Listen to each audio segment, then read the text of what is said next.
Hi hello welcome back to my channel. ഇന്ന് ഞാൻ share ചെയ്യാൻ പോകുന്നത് ബീഫ് കട്ട്ലേറ്റിൻ്റെ റെസിപ്പിയാണ് കേട്ടോ. അപ്പോൾ എല്ലാവർക്കും ബീഫ് കട്ട്ലേറ്റ് ഉണ്ടാക്കാനൊക്കെ അറിയാം. പക്ഷേ കുറേ പേരെ എന്നോട് പറയുന്നു പെർഫെക്റ്റ് ആയിട്ടുള്ള ബീഫ് കട്ട്ലേറ്റിൻ്റെ റെസിപ്പി വേണമെന്നുള്ളത്. കാരണം നമ്മൾ ചെറിയ ചെറിയ മിസ്റ്റേക്ക് ഉണ്ടാക്കുമ്പോൾ ബീഫ് കട്ട്ലേറ്റ് പെർഫെക്റ്റ് ആയിട്ട് കിട്ടില്ല. അപ്പോൾ ഈ ഒരു റെസിപ്പിയിൽ ഞാൻ ക്ലിയർ ആയിട്ട് തന്നെ പറഞ്ഞു തരാം എങ്ങനെയാണ് ടേസ്റ്റി ആയിട്ടുള്ള ബീഫ് കട്ട്ലേറ്റ് ഉണ്ടാക്കാമെന്നുള്ളത്. ഞാനിവിടെ 3/4 കിലോളം ബീഫാണ് എടുത്തിട്ടുള്ളത് കേട്ടോ. അപ്പോൾ കഴുകി വൃത്തിയാക്കി വെള്ളമെല്ലാം നന്നായിട്ട് കളഞ്ഞ ബീഫാണ് ഇത്. അതിലേക്ക് 2 ടേബിൾ സ്പൂൺ കുരുമുളക് പൊടിയാണ് ചേർക്കുന്നത്. 1/4 ടീസ്പൂണോളം മഞ്ഞൾപ്പൊടി ചേർത്ത് കൊടുക്കുന്നുണ്ട്. അതുപോലെ ആവശ്യത്തിന് ഉപ്പും ചേർത്ത് നന്നായിട്ടൊന്ന് മിക്സ് ചെയ്ത് വെക്കുകയാണ് ഞാൻ ആദ്യം തന്നെ ചെയ്യുന്നത്. പിന്നെ നമ്മൾ ഈ ബീഫെല്ലാം വേവിച്ചെടുക്കുമ്പോൾ നമ്മൾ ലോ ഫ്ലെയിമിലിട്ട് വേണം വേവിച്ചെടുക്കാനായിട്ട്. നമ്മൾ ഒരുപാട് വിസിലടുപ്പിക്കുക എന്നുള്ളതല്ല അതിൻ്റെ ഒരു കാര്യം. നമ്മൾ സ്ലോ കുക്കിംഗ് ചെയ്തെടുക്കുമ്പോൾ നമ്മുടെ ബീഫ് പെർഫെക്റ്റ് ആയിട്ട് വെന്ത് നല്ലോണം അതിൻ്റെ ഒരു ഫ്ലേവറൊക്കെ കിട്ടാൻ വേണ്ടിയിട്ടാണ് നമ്മൾ സ്ലോ കുക്ക് ചെയ്യാൻ പറയുന്നത്. കുറച്ച് സമയം എടുത്താലും നല്ല രീതിയിൽ കുക്ക് ചെയ്തെടുക്കാം. ആ സമയത്ത് നമുക്ക് പൊട്ടറ്റോ 2 പുഴുങ്ങാനായിട്ട് വെക്കാം. ഞാൻ കുക്കറിൽ തന്നെയാണ് പുഴുങ്ങിയെടുക്കുന്നത് കേട്ടോ. ബീഫൊക്കെ നന്നായിട്ട് കുക്കായി വന്നിട്ടുണ്ട്. ഇതിൻ്റെ സ്റ്റോക്ക് നമുക്ക് വേണ്ട കേട്ടോ. നമ്മുടെ പൊട്ടറ്റോ തൊലിയെല്ലാം കളഞ്ഞ് ഞാൻ വെച്ചിട്ടുണ്ട്. ഇനി ഇത് രണ്ടും ഒന്ന് പൊടിച്ചെടുത്തിട്ട് വരാം. ബീഫ് ഞാൻ മിക്സിയിലിട്ടാണ് പൊടിച്ചെടുത്തിട്ടുള്ളത്. 2 ബാച്ചായിട്ട് ഇട്ട് കൊടുത്തിട്ടുണ്ട്.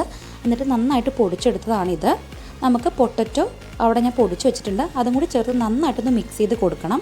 നമുക്ക് ഒരുപാട് പൊട്ടറ്റോ വേണ്ട. കാരണം നമുക്ക് ചെറിയൊരു ബൈൻഡിങ് കിട്ടാൻ വേണ്ടിയിട്ടാണ് നമ്മൾ ഈ പൊട്ടറ്റോ ചേർത്ത് കൊടുക്കുന്നത്. ചില ആൾക്കാരുണ്ട് കുറേ പൊട്ടറ്റോ അങ്ങ് ചേർത്ത് കൊടുക്കും. അപ്പോൾ ശരിക്കും പറഞ്ഞാൽ കട്ട്ലേറ്റിൻ്റെ ഫ്ലേവർ അങ്ങ് പോയി പോകും. അതുകൊണ്ട് എപ്പോഴും ബീഫ് കട്ട്ലേറ്റൊക്കെ ചെയ്യുമ്പോൾ ആവശ്യത്തിന് മാത്രം പൊട്ടറ്റോ ഉപയോഗിച്ചാൽ മതി. നമുക്ക് ആ ബീഫിൻ്റെ ഫ്ലേവർ കിട്ടണം. അതിനാണ് നമ്മൾ കുറച്ച് പൊട്ടറ്റോ ചേർത്താൽ മതി എന്ന് പറയുന്നത്. ഞാനിനി ഒരു പാനിലേക്ക് എണ്ണ ചൂടായപ്പോഴേക്കും അതിലേക്ക് ചെറുതായിട്ട് അരിഞ്ഞു വെച്ചിട്ടുള്ള വെളുത്തുള്ളിയും ഇഞ്ചിയും പച്ചമുളകും ചേർത്ത് കൊടുക്കുകയാണ്. ഒരു 8 വെളുത്തുള്ളിയൊക്കെ മതി കേട്ടോ. 8 അല്ലി വെളുത്തുള്ളി, ചെറിയൊരു പീസ് ഇഞ്ചിയും, ഒരു പച്ചമുളക് മാത്രമേ ചേർക്കുന്നുള്ളൂ. ഇതെല്ലാം നല്ലോണം ചെറുതാക്കി അരിഞ്ഞിട്ട് വേണം ചേർത്ത് കൊടുക്കാനായിട്ട്. ഇതിലേക്ക് ഒരു സവോള നല്ലോണം ചെറുതായിട്ട് അരിഞ്ഞതാണ് ചേർത്ത് കൊടുത്ത് വഴച്ചെടുക്കുന്നത്. ഞാൻ ഇതിലേക്ക് ഉപ്പൊന്നും ചേർത്ത് കൊടുക്കുന്നില്ല കേട്ടോ. കാരണം നമ്മൾ ബീഫ് വേവിച്ചപ്പോൾ തന്നെ ഉപ്പിട്ടിട്ടാണ് വേവിച്ചിട്ടുള്ളത്. അപ്പോൾ ഇതിൽ നമുക്ക് ഉപ്പൊന്നും ചേർത്ത് കൊടുക്കണ്ട. നന്നായിട്ട് നമ്മുടെ ഈ ഒരു സവോള വാടി വരുന്നത് വരെ നമുക്കൊന്ന് വെയിറ്റ് ചെയ്യണം. നമ്മൾ നേരത്തെ ഇട്ടിട്ടുള്ള എല്ലാ കൂട്ടും നന്നായിട്ട് മൂത്ത് കളറൊന്ന് മാറി വന്നിട്ടുണ്ട് കേട്ടോ. കാരണം നമ്മൾ കളറ് മാറുന്നത് വരെ മൂപ്പിച്ചെടുക്കണം. ഇല്ലെങ്കിൽ നമ്മൾ കട്ട്ലേറ്റ് കഴിക്കുന്ന സമയത്ത് കടിക്കാനായിട്ട് കിട്ടും. അപ്പോൾ അതത്ര സുഖം ഉണ്ടാവില്ല നമ്മൾ കട്ട്ലേറ്റ് കഴിക്കുന്ന സമയത്ത്. അപ്പോൾ നന്നായിട്ടൊന്ന് മൂത്ത് വന്നിട്ടുണ്ട്. നമ്മൾ നേരത്തെ കുഴച്ച് വെച്ചിട്ടുള്ള ബീഫും പൊട്ടറ്റോയുടെ മിക്സിലേക്ക് നമ്മൾ സവോള മൂപ്പിച്ച കൂട്ട് ചേർത്ത് കൊടുക്കുകയാണ്. ഇനി നമ്മളിതിലേക്ക് ഗരം മസാലയാണ് ചേർത്ത് കൊടുക്കുന്നത്. ഒരു 3/4 ടീസ്പൂണോളം ഗരം മസാല ചേർത്ത് കൊടുക്കുന്നുണ്ട് കേട്ടോ. അപ്പോൾ നിങ്ങൾക്ക് വേണമെങ്കിൽ മീറ്റ് മസാല ചേർത്ത് കൊടുക്കാം.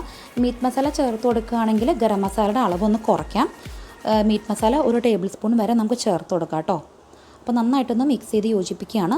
നമുക്ക് ഈ സമയത്ത് ഉപ്പ് അതുപോലെ തന്നെ എരിവൊക്കെ കുറവാണെങ്കിൽ ചേർത്ത് കൊടുക്കാം. നമുക്ക് അവസാനം കുറച്ച് കുരുമുളക് കൂടി ഞാൻ ചേർത്ത് കൊടുക്കുന്നുണ്ട് കേട്ടോ. അപ്പോൾ ഈ ഒരു സമയത്ത് ടേസ്റ്റ് നോക്കിയിട്ട് എന്തെങ്കിലും കുറവ് തോന്നുകയാണെങ്കിൽ ചേർത്ത് കൊടുക്കാം. ഞാനിവിടെ കുറച്ച് കറിവേപ്പില ചെറുതായിട്ട് നുറുക്കിയതാണ് കേട്ടോ. നമുക്ക് ഇല മുഴുവനായിട്ട് ഇട്ട് കൊടുക്കരുത്. അപ്പോൾ നമ്മൾ കട്ട്ലേറ്റ് പിടിക്കുന്ന സമയത്ത് ആ കറിവേപ്പില ഇടയിൽ തടഞ്ഞിട്ട് കറക്റ്റ് ഷേപ്പിൽ കിട്ടില്ല. അപ്പോൾ കറിവേപ്പിലയും ഇട്ടിട്ടുണ്ട്. അതുപോലെ തന്നെ കുറച്ച് കുരുമുളക് പൊടിയും ചേർത്തിട്ടുണ്ട്. നന്നായിട്ടൊന്ന് കൈ വെച്ച് കുഴച്ച് കൊടുക്കുകയാണ്. അപ്പോൾ എപ്പോഴും ശ്രദ്ധിക്കേണ്ടത് കറിവേപ്പില ചെറുതായിട്ട് അരിഞ്ഞിട്ട് വേണം ഇട്ട് കൊടുക്കാനായിട്ട്. ഇല്ലെങ്കിൽ നമ്മൾ കട്ട്ലേറ്റിന് ഷേപ്പ് ചെയ്യുന്ന സമയത്ത് നമ്മുടെ ആ ഒരു കറിവേപ്പില ഇടയിൽ തടഞ്ഞിട്ട് കറക്റ്റ് ഷേപ്പിൽ കിട്ടില്ല. ഞാനിവിടെ കട്ട്ലേറ്റ് ഷേപ്പ് ചെയ്യാനുള്ള ഒരു മോൾഡ് എടുത്തിട്ടുണ്ട് കേട്ടോ. പല ഷേപ്പിൽ നമുക്ക് അവൈലബിൾ ആണ്. നമുക്ക് ഹാർട്ട് ഷേപ്പിലും റൗണ്ട് ഷേപ്പിലും ഒക്കെ കിട്ടും. ഞാനിപ്പോൾ ഈ ഒരു ഷേപ്പിലാണ് കാണിക്കുന്നത്. ഇനിയിപ്പോൾ ഈ മോൾഡ് ഇല്ലെങ്കിൽ പോലും നമുക്ക് കയ്യിൽ തട്ടിയിട്ട് റൗണ്ട് ഷേപ്പിലാക്കിയിട്ട് വേണമെങ്കിലും കട്ട്ലേറ്റ് ചെയ്യാം കേട്ടോ. അതൊക്കെ നമ്മുടെ ഇഷ്ടത്തിന് ചെയ്ത് കൊടുക്കാം. ഇതാകുമ്പോൾ കുറച്ചുകൂടി എളുപ്പമുണ്ട് ചെയ്യാൻ, കുറച്ച് എളുപ്പമാണ് കേട്ടോ. അപ്പോൾ ഞാൻ ഈ ഒരു ഷേപ്പിൽ തയ്യാറാക്കി എടുക്കുവാണ്. നമ്മൾ ഇതിനകത്തുനിന്ന് 16 കട്ട്ലേറ്റാണ് തയ്യാറാക്കി എടുത്തിട്ടുള്ളത് കേട്ടോ. അപ്പോൾ നല്ല കട്ടിയിൽ തന്നെ ഞാൻ തയ്യാറാക്കി എടുത്തിട്ടുണ്ട്. ഇതൊന്ന് ഒരു 10 മിനിറ്റ് ഫ്രീസറിൽ വെക്കാൻ പോവുകയാണ്. ഒന്ന് ചെറുതായിട്ടൊന്ന് മോൾഭാഗം കട്ട് ചെയ്യാൻ വേണ്ടിയിട്ടാണ് ഫ്രീസറിൽ വെക്കുന്നത്. ഇപ്പോൾ ഫ്രിഡ്ജിൽ വെക്കുന്ന സ്റ്റെപ്പ് അത്ര നിർബന്ധമുള്ള കാര്യമല്ല. ഞാൻ എപ്പോഴും ശ്രദ്ധിക്കാറുള്ളത് ഇങ്ങനെ സാധാരണ നമ്മൾ കട്ട്ലേറ്റ് നോർമലി ഞാൻ ആ മുട്ടയിലേക്ക് മുക്കുന്ന സമയത്ത് ചിലപ്പോൾ തട്ടി പൊടിഞ്ഞു പോകാനൊക്കെ സാധ്യത കൂടുതലാണ്. സൈഡ് ഭാഗം നിന്നൊക്കെ ചെറുതായിട്ട് പൊടിഞ്ഞു വരും. ഫ്രിഡ്ജിൽ വെച്ച് തണുപ്പിച്ച് കഴിഞ്ഞാൽ ആ ഒരു കാര്യം ഒഴിവായി കിട്ടും. നമുക്ക് പെട്ടെന്നൊന്നും സൈഡ് ഭാഗം പൊട്ടിയൊന്നും വരില്ല. അപ്പോൾ അതിന് വേണ്ടിയിട്ടാണ് ഞാൻ 10 മിനിറ്റ് ഫ്രീസറിൽ വെക്കാൻ പറയുന്നത്. ഒരുപാട് നേരം വെക്കരുത്. ഞാനത് മുട്ടയുടെ മിക്സിലേക്ക് മുക്കിയിട്ട് ബ്രൗൺ ബ്രെഡാണ് ഞാനിവിടെ പൊടിച്ച് വെച്ചിട്ടുള്ളത് കേട്ടോ. ഒരു ചെറിയൊരു ഫ്ലേക്കി ഫീൽ കിട്ടാൻ വേണ്ടിയിട്ടാണ് ബ്രൗൺ ബ്രെഡിൽ മുക്കിയെടുക്കുന്നത്. നിങ്ങൾക്ക് വേണമെങ്കിൽ ബ്രെഡ് ക്രംസ് നമുക്ക് റൊട്ടി പൊടിച്ചത് കിട്ടും, അല്ലെങ്കിൽ നമുക്ക് റസ്ക് വെച്ച് പൊടിച്ചിട്ട് ഇതുപോലെ കോട്ട് ചെയ്തെടുക്കാനായിട്ട് പറ്റും. അപ്പോൾ കുറച്ചുകൂടിയും ചെറിയ ചെറിയ തരികളായിട്ടായിരിക്കും മുകളിൽ കോട്ട് ചെയ്ത് കിട്ടുക. ഇതാകുമ്പോൾ കുറച്ചുകൂടിയും ഒരു ഫ്ലേക്കി ലുക്ക് കിട്ടാൻ വേണ്ടിയിട്ടാണ് ഞാൻ ബ്രൗൺ ബ്രെഡിൽ പൊടിച്ചിട്ട് മിക്സ് ചെയ്ത് കൊടുക്കാം. അപ്പോൾ ഈ രീതിയിലൊന്ന് ചെയ്ത് നോക്കണം കേട്ടോ. കാരണം നല്ല രസമാണ്, പുറം ഭാഗം ഒന്ന് വറുത്ത് വരുമ്പോഴേക്കും നല്ല ഭംഗിയെ കാണാനായിട്ട്. അതുപോലെ നല്ലൊരു ക്രിസ്പി ഫീല് കിട്ടും. നമ്മൾ ഒരു മുട്ടയാണ് നമ്മൾ ഈ ഒരു കോട്ടിങ്ങിന് വേണ്ടി ഉപയോഗിക്കുന്നത് എങ്കിൽ ചിലപ്പോൾ ഷോർട്ടേജ് വരാനുള്ള സാധ്യത കൂടുതലാണ്. അങ്ങനെയാണെങ്കിൽ ഈ ഒരു മുട്ട അടിക്കുന്ന കൂട്ടത്തിൽ തന്നെ 1 table spoon cornflour 2-3 table spoon വെള്ളത്തിൽ കലക്കിയിട്ട് ഈ മുട്ടയിലൊന്ന് ചേർത്ത് കൊടുക്കാം. എന്നിട്ട് മുക്കിയെടുത്താലും പെർഫെക്റ്റ് ആയിട്ട് നമുക്ക് കോട്ട് ചെയ്ത് കിട്ടും. നമുക്ക് ആ മുട്ടയുടെ ക്വാണ്ടിറ്റി കുറച്ച് കൂടുതലായിട്ട് കിട്ടും. അപ്പോൾ ഒരു അത്രയും അളവിലുള്ള കട്ട്ലേറ്റ്സ് മുക്കി നമുക്ക് കോട്ട് ചെയ്തെടുക്കാനായിട്ട് അത് സഹായിക്കും. അപ്പോൾ അതൊന്ന് ട്രൈ ചെയ്ത് നോക്കണം. നമുക്ക് ഏത് എണ്ണയിൽ വേണമെങ്കിലും കട്ട്ലേറ്റ് വറുത്തെടുക്കാം. വെളിച്ചെണ്ണയായാലും സൺഫ്ലവർ ഓയിലായാലും ഒന്നും പ്രശ്നമില്ല. അപ്പോൾ എന്താ ചെയ്യേണ്ടതെന്ന് വെച്ചാൽ നമ്മളെപ്പോഴും നല്ല കുഴിയുള്ള പാത്രത്തിൽ വേണം ഇട്ടിട്ട് കട്ട്ലേറ്റ് വറുത്തെടുക്കാനായിട്ട്. ചില ആൾക്കാർ പരന്ന പാത്രത്തിൽ കുറച്ച് എണ്ണ മാത്രം ഒഴിച്ചിട്ട് വറുത്തെടുക്കും. അപ്പോൾ എന്താ ഉണ്ടാവുകയെന്ന് വെച്ചാൽ ആ സൈഡിലെ ഭാഗങ്ങളൊന്നും കറക്റ്റായിട്ട് വറന്ന് വരാതെ ഇങ്ങനെ ഒരു വിണ്ട് കയറിയ ടെക്സ്ചറിലാണ് നമുക്ക് കിട്ടുക. എന്നോട് ഒത്തിരി പേര് അത് പറഞ്ഞിട്ടുണ്ട് കേട്ടോ. അപ്പോൾ എപ്പോഴും ശ്രദ്ധിക്കേണ്ട കാര്യം, നമുക്ക് 1, 2, 3 കട്ട്ലേറ്റ് വറുത്തെടുത്താൽ മതി ഒരു സമയത്ത്. കാരണം നമ്മളെല്ലാം ഡീപ്പ് ഫ്രൈ ചെയ്തെടുക്കുന്ന ഒരു പരുവത്തിൽ വേണം നമ്മൾ കട്ട്ലേറ്റ് വറുത്തെടുക്കാനായിട്ട്. അപ്പോൾ നിങ്ങളെടുക്കുന്ന പാത്രത്തിനും എണ്ണയുടെയും അളവ് ശ്രദ്ധിച്ചിട്ട് വേണം ഓരോ കട്ട്ലേറ്റ് ഇട്ട് കൊടുക്കാനായിട്ട്. നല്ലോണം മുങ്ങിക്കിടന്ന് വറുത്തെടുക്കുമ്പോഴാണ് എല്ലാ ഭാഗവും ഒരേ രീതിയിൽ വറുത്തെടുക്കാനായിട്ട് പറ്റുള്ളൂ.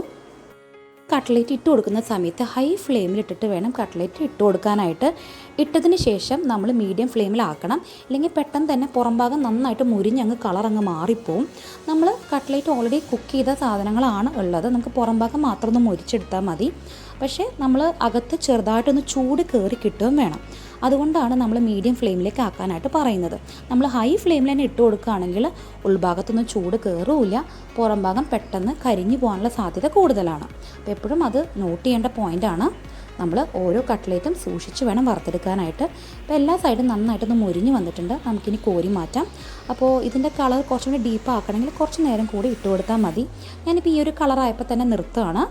അകത്തൊക്കെ നന്നായിട്ട് ചൂട് കയറിയിട്ടുണ്ടാവും. നന്നായിട്ട് പുറം ഭാഗം നല്ല ക്രിസ്പി ആയിട്ട് പൊരിച്ചെടുത്തിട്ടുണ്ട്. കണ്ടോ, നിങ്ങൾക്ക് കാണാൻ പറ്റും എല്ലാ സൈഡും ഒരേപോലെ തന്നെ വറുത്തെടുത്തിട്ടുണ്ട്. സൈഡിൽ ഭാഗം ഒന്നും വിണ്ട് കയറിയിട്ടില്ല. ഇനി ഇതുപോലെ തന്നെ ബാക്കിയുള്ള കട്ട്ലേറ്റ് എല്ലാം വറുത്തെടുക്കുകയാണ്.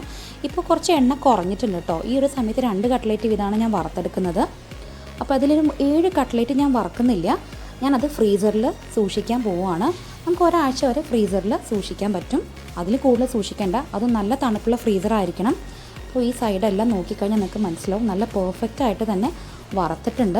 നല്ല ചൂടുണ്ട്, നല്ല ക്രിസ്പിയാണ്. പുറം ഭാഗം തൊട്ട് കഴിഞ്ഞാൽ നല്ല ക്രിസ്പി ആയിട്ട് കിട്ടിയിട്ടുണ്ട്. ഞാനൊരു ടിഷ്യൂ പേപ്പറിൻ്റെ മുകളിലാണ് കേട്ടോ ഇട്ടേക്കണത്. അപ്പോൾ അതിൻ്റെ എണ്ണ വല്ലതും എക്സ്ട്രാ ഉണ്ടെങ്കിൽ ആ ടിഷ്യൂ പേപ്പർ അതങ്ങ് വലിച്ചെടുത്തോളും. വളരെ ടേസ്റ്റി ആയിട്ടുള്ള കട്ട്ലേറ്റാണ് ഇന്ന് തയ്യാറാക്കിയിട്ടുള്ളത്. ഈ വീഡിയോ ഇഷ്ടപ്പെട്ടാൽ ലൈക്ക് ചെയ്യാനും ഷെയർ ചെയ്യാനും കമൻറ്റ് ചെയ്യാനും മറക്കരുത്. എൻ്റെ ചാനൽ ആദ്യമായിട്ട് കാണുന്നവരാണെങ്കിൽ സബ്സ്ക്രൈബ് ചെയ്യാനും തൊട്ടടുത്തുള്ള ബെല്ലൈക്കൺ ക്ലിക്ക് ചെയ്യാനും വിട്ടുപോകരുത്. ഇനിയും പുതിയ പുതിയ രുചികളുമായിട്ട് നമുക്ക് വീണ്ടും കാണാം.